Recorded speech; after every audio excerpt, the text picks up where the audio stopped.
হাতিয়ায় মেঘনা নদীতে trawler ডুবিতে police সদস্য সহ নিখোঁজ ৬, একজনের মরদেহ উদ্ধার। যোগাযোগ বিচ্ছিন্ন সন্দ্বীপ, সিলেটে ভারী বর্ষণে জলাবদ্ধতা। বৈরী আবহাওয়ায় কোরবানির পশুর হাটে বিড়ম্বনা, ক্রেতা সমাগম কমে যাওয়ায় বিপাকে বিক্রেতারা।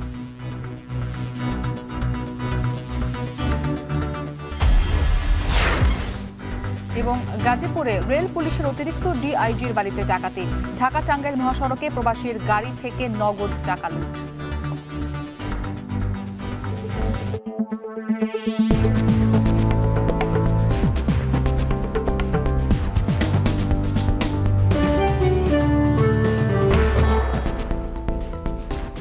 স্বাগত, এখন জনপদে। পুরো আয়োজন জুড়ে সাথে আছি আমি ইসরাত মুক্তি।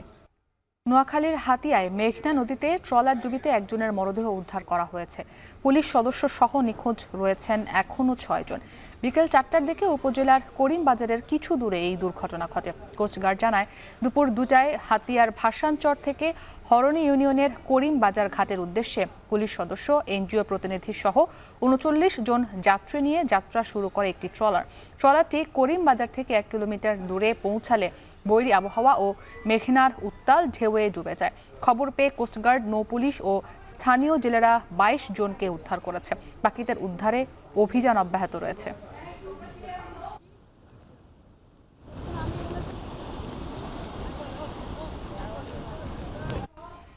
বৈরী আবহাওয়ায় ৩ দিন ধরে যোগাযোগ বিচ্ছিন্ন সন্দ্বীপ। নৌ যোগাযোগ বন্ধ হওয়ায় বিপাকে এ অঞ্চলের মানুষ। ফেরিঘাটের সড়কও লন্ডভন্ড ভরা জোয়ারে, ডুবে গেছে পন্টন। ফেরিঘাটে কয়েকদিন ধরে আটকা সারা দেশ থেকে আসা পণ্যবাহী যানবাহন। সব মিলিয়ে সামনের ঈদ প্রিয়জনের সাথে কাটানো নিয়ে তৈরি হয়েছে অনিশ্চয়তা। হোসেন জিয়াদের প্রতিবেদন। উত্তাল সাগর আর প্রবল জোয়ারে লন্ডভন্ড বাঁশবাড়িয়া ফেরিঘাটের প্রায় আধা কিলোমিটার সড়ক। ২ নং ফেরিঘাটের সড়কটি একেবারেই বিলীন হয়েছে সাগরে।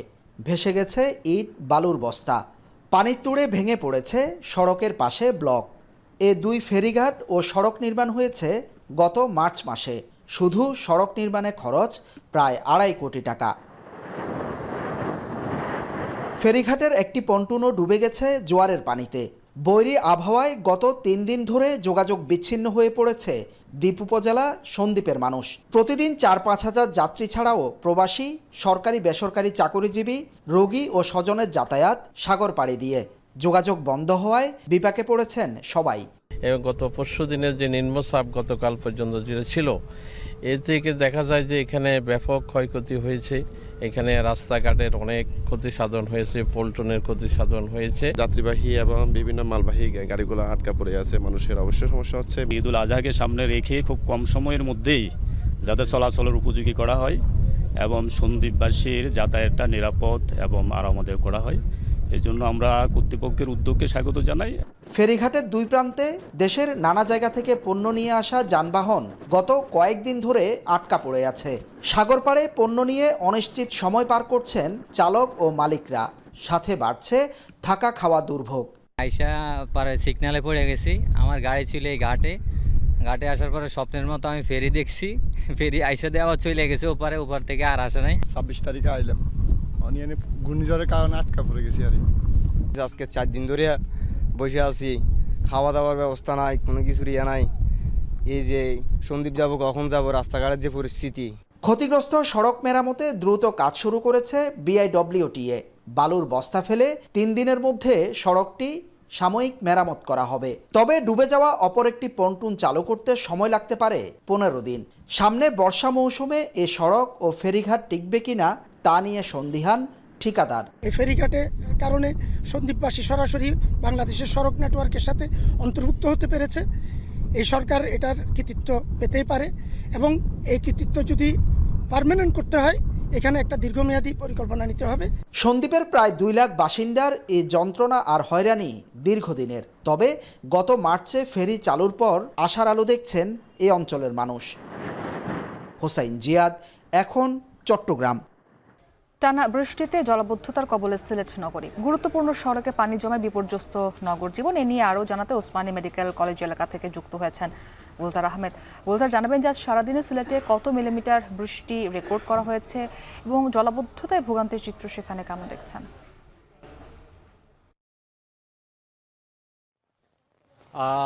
দুপুর 12টা থেকে 1টা পর্যন্ত 6টা পর্যন্ত আবহাওয়া দপ্তর যেটি জানিয়েছে এখন পর্যন্ত প্রায় 200 মিলিমিটার বৃষ্টিপাত রেকর্ড করা হয়েছে। স্বাভাবিক অন্যান্য দিনের তুলনায় যে পরিমাণ বৃষ্টিপাত হয় তার চেয়ে বেশি হওয়ায় নগরে জলাবদ্ধতা তৈরি হয়েছে। আমরা মূলত বিকেল 3টা থেকেই নগরের বিভিন্ন এলাকা থেকে দেখাচ্ছিলাম যে জলাবদ্ধতার সামগ্রিক অবস্থা। এই মুহূর্তে সিলেট ওসমানী মেডিকেল কলেজ হাসপাতালের যে আশপাশ এলাকা যেটি আছে কাজলসা, সেখানে আমরা রয়েছি। আপনারা দেখতে পাচ্ছেন নিশ্চয়ই এখানে প্রায় হাঁটু সমান পানি, কিন্তু এদিকে সিলেট ওসমানী মেডিকেল কলেজ অর্থাৎ কলেজের শিক্ষার্থী ভবন যেদিকে আছে বা একাডেমিক ক্লাস যেগুলো হয়, এই রাস্তাটা পুরোটা ডুবে গেছে বিকেল 3টার পর থেকে। এখনও কিন্তু হাঁটু সমান পানি রয়েছে।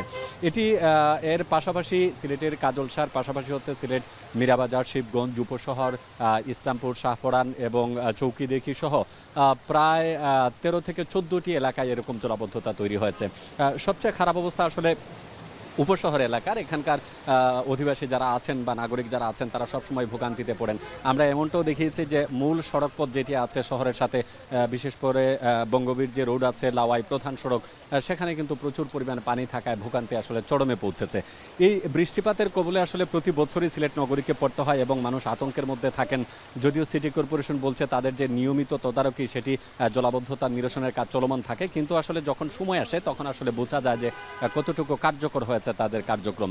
নাগরিকদের তাই ভোগান্তি বেশি হওয়ায় উদ্বেগটাও তারা বেশি বলছেন এবং ক্ষোভ প্রকাশ করেছেন যে আসলে সিটি কর্পোরেশনের খামখেয়ালিপনায় অথবা পরিকল্পিত কাজের অভাবে, ড্রেনেজ ব্যবস্থার অভাবে আসলে সিলেট নগরীর মানুষকে প্রতি বছর এরকম ভোগান্তির শিকার হতে হয়। একদিকে মানুষের জনজীবনের ভোগান্তি তো আছেই, পাশাপাশি হচ্ছে জানমালের নিরাপত্তা একটা বড় বিষয়। কারণ যারা নিচতলাতে বসবাস করেন, অর্থাৎ একতলা বিশিষ্ট যে সকল বাসাবাড়ি বা শহর বা উপশহরের যে নিম্নাঞ্চল এলাকা আছে সেটি একটু বৃষ্টিতেই তলিয়ে যায়। এবারও কিন্তু ব্যতিক্রম হয়নি এবং তারা বলছেন যে এটি আসলে সুনির্দিষ্ট কোনো পরিকল্পনা না থাকায় প্রতি বছর এই ধরনের ভুক্তভোগী তারা হচ্ছেন। তারা জোর দিচ্ছেন যে আসলে নগর দায়িত্ব যারা পালন করেন তারা যদি সুষ্ঠুভাবে এসব দেখাশোনা না করেন তাহলে এই নাগরিক ভোগান্তি কখনোই শেষ হবে না।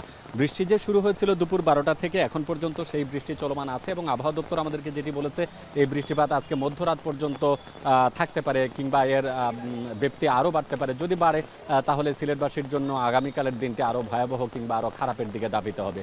তো এই হচ্ছে আমার কাছে জলাবদ্ধতা সম্পর্কিত সর্বশেষ তথ্য সিলেট থেকে মুক্তি। সহকর্মী গুলজার আহমেদ যুক্ত ছিলেন সিলেট থেকে।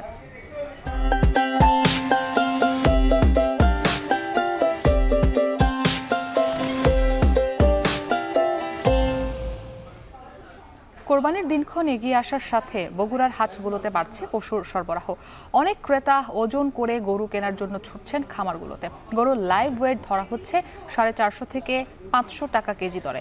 কিছু কিছু খামার বিক্রিতে বাড়তি সুবিধাও দিচ্ছে। মাজিদুর রহমানের প্রতিবেদন, ছবি তুলেছেন রবিউল ইসলাম। বগুড়ার দুপচাচিয়া উপজেলার ধাপের হাট জেলার বড় পশুর হাট।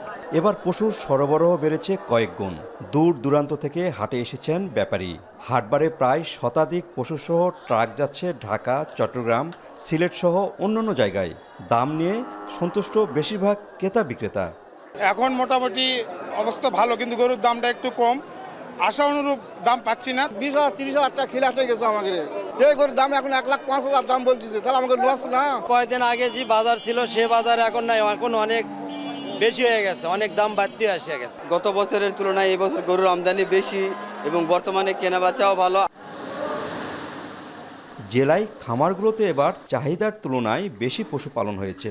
তবে পশু খাদ্যের দাম বাড়ায় এবার লাভ কম হতে পারে শঙ্কা খামারিদের। ক্রেতা আকর্ষণে কুরবানির পশুর সাথে বিভিন্ন উপহার দিচ্ছেন অনেক খামারি। এই খামার থেকে যারা গরু ক্রয় করছেন তাদেরকে বিশেষ কিছু সুবিধা দিচ্ছি। এখান থেকে গরু ক্রয় করলে ঈদের দিনে সকালবেলা পর্যন্ত সরবরাহের সুযোগ আছে। আমরা যদি ঘাস, কোল, গোড়া, বসি এগুলো যদি আমরা একটু কম দামে কিনতে পারতাম তাহলে আমরা লাভবান হতে পারতাম। প্রাণী সম্পদ বিভাগ বলছে পশুদের জৈব খাবার, রোগবালাই চিহ্নিত করে ঔষধ সহ খামারিদের দেওয়া হচ্ছে বিভিন্ন সহায়তা। এছাড়া পশু কেনাবেচার উপর নজরদারির কথা জানান প্রাণী সম্পদ কর্মকর্তা। কেমিক্যাল বা স্টেরয়েড ইউজ করছে নট এ সিঙ্গেল ফার্ম বগুড়াতে নাই, কারণ আমরা অত্যন্ত ক্লোজ সুপারভিশন করছি। এগুলি ঘাসের বাজারও সৃষ্টি করেছি। বগুড়াতে কিন্তু ঘাস বিক্রি, কাঁচা ঘাস বিক্রি কিন্তু অনেকগুলো স্পট রয়েছে, সেই স্পটগুলোকে আমরা তদারকি করছি। বগুড়াতে এবার 7,46,842টি কুরবানি উপযোগী পশু রয়েছে।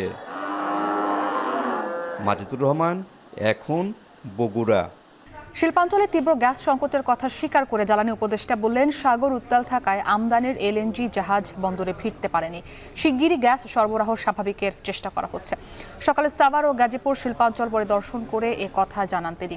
এর আগে আশুলিয়ার পল্লী বিদ্যুৎ অফিস পরিদর্শন করে উপদেষ্টা বলেন, পল্লী বিদ্যুতে যে আন্দোলন হচ্ছে তার কোনো যৌক্তিকতা নেই।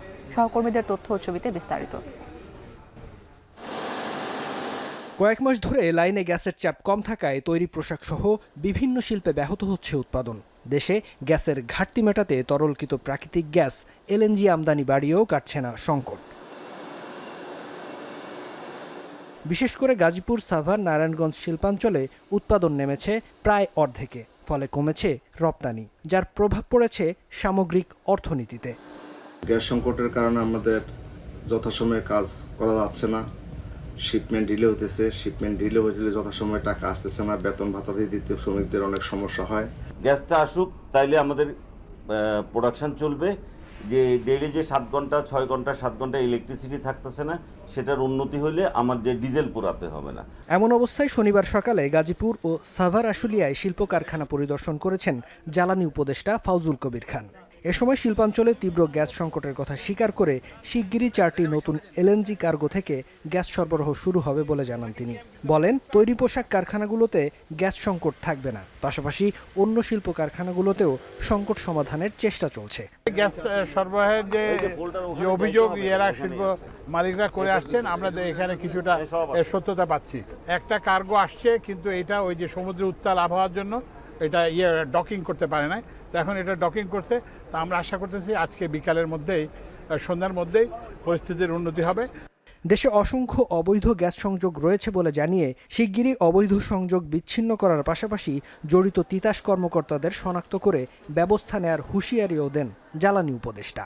সব এলাকাতে অনেক অবৈধ সংযোগ আছে, সেই অবৈধ সংযোগের জন্য যারা দায়ী, আমরা ওই তিতাসের সে কর্মকর্তাদের বিরুদ্ধে ব্যবস্থা নিচ্ছি এবং আমরা একটা একটা ম্যাসিভ একটা ডিসকানেকশন ড্রাইভ আমরা শুরু করব।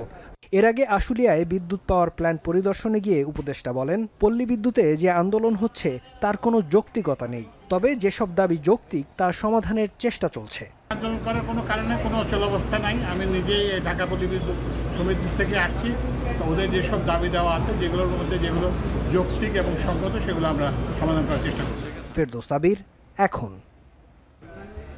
আগে বিচার হবে, পরে সংস্কার, তারপর নির্বাচন। যারা সংস্কার চায় না তারা আসলে গণতন্ত্র চায় না, এমন মন্তব্য করেছেন জামায়াতের নায়েবে আমির অধ্যাপক মোহাম্মদ মুজিবুর রহমান।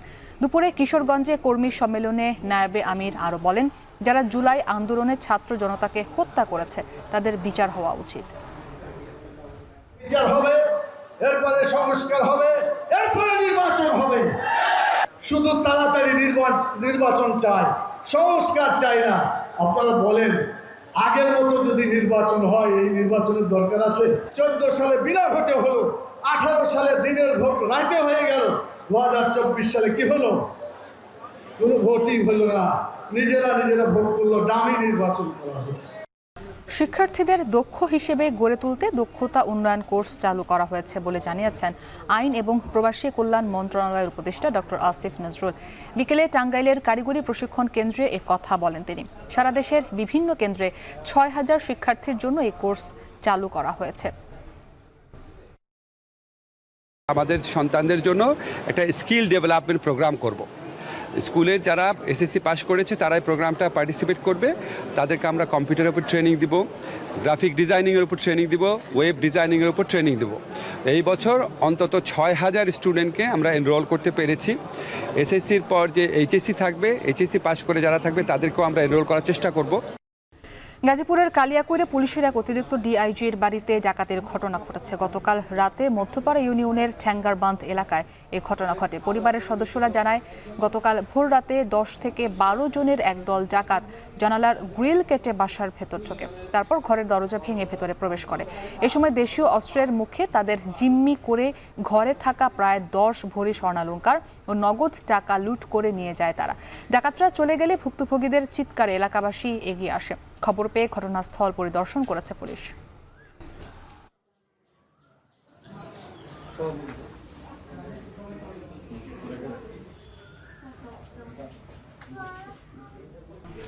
ঢাকা টাঙ্গাইল মহাসড়কের মির্জাপুরে আবারও মাথা চারা দিয়ে উঠছে প্রবাসীর বাড়িতে ডাকাতির মতো ঘটনা। গেল রাতে এমন একটি ঘটনায় পুলিশ ডাকাত দলকে ধরতে গেলে ডাকাতরা পুলিশের দিকে এলোপাতাড়ি গুলি ছুড়ে পালিয়ে যায়। গুরুতর আহত হয়েছেন হাইওয়ে পুলিশের রেকার হেল্পার। শুক্রবার দিবাগত রাতে মহাসড়কের কুর্নি এলাকায় এই ডাকাতির ঘটনা ঘটে। পুলিশ জানায় উত্তরবঙ্গগামী এক প্রবাসীর মাইক্রোবাসে এই ডাকাতির ঘটনা ঘটেছে। ডাকাতির ব্যাপারটি বুঝতে পেরে মহাসড়কে দায়িত্বরত পুলিশ সদস্যরা এগিয়ে গেলে এলোপাতাড়ি গুলি ছুড়ে ডাকাতরা। এ সময় পুলিশের রেকার হেল্পার তুহিন মিয়ার কবজিতে গুলি লাগে, পালিয়ে যায় ডাকাত সদস্যরা। পরপর মহাসড়কে এমন ডাকাতির ঘটনায় আতঙ্ক ছড়িয়েছে পরিবহন চালক ও যাত্রীদের মাঝে।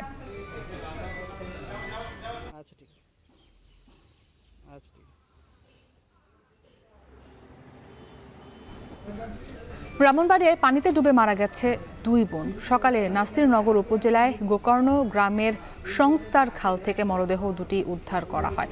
পুলিশ জানায় গতকাল বিকেলে সংস্থার খাল পার হয়ে গরু আনতে যায় দুই বোন মারিয়া ও সামিয়া। 2 দিনের টানা বৃষ্টিতে খালে পানি বেড়ে স্রোত তৈরি হয়েছে। এ সময় খাল পার হতে গিয়ে স্রোতের তোড়ে ভেসে যায় দুজনেই। এরপর থেকে তাদের আর খোঁজ পাওয়া যায়নি। পরে শনিবার সকালে খালে দুই বোনের মরদেহ ভেসে ওঠে। খবর পেয়ে ঘটনাস্থলে গিয়ে মরদেহ উদ্ধার করে পুলিশ।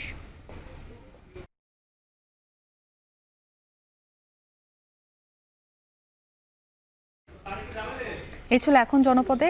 এখন টেলিভিশন ওয়েবসাইটে দেখতে ভিজিট করুন এখন.tv। এছাড়া ফেসবুকে দেখতে ভিজিট করুন facebook.com/tv.এখন আর ইউটিউবে দেখুন youtube.com/c/এখন টিভিতে।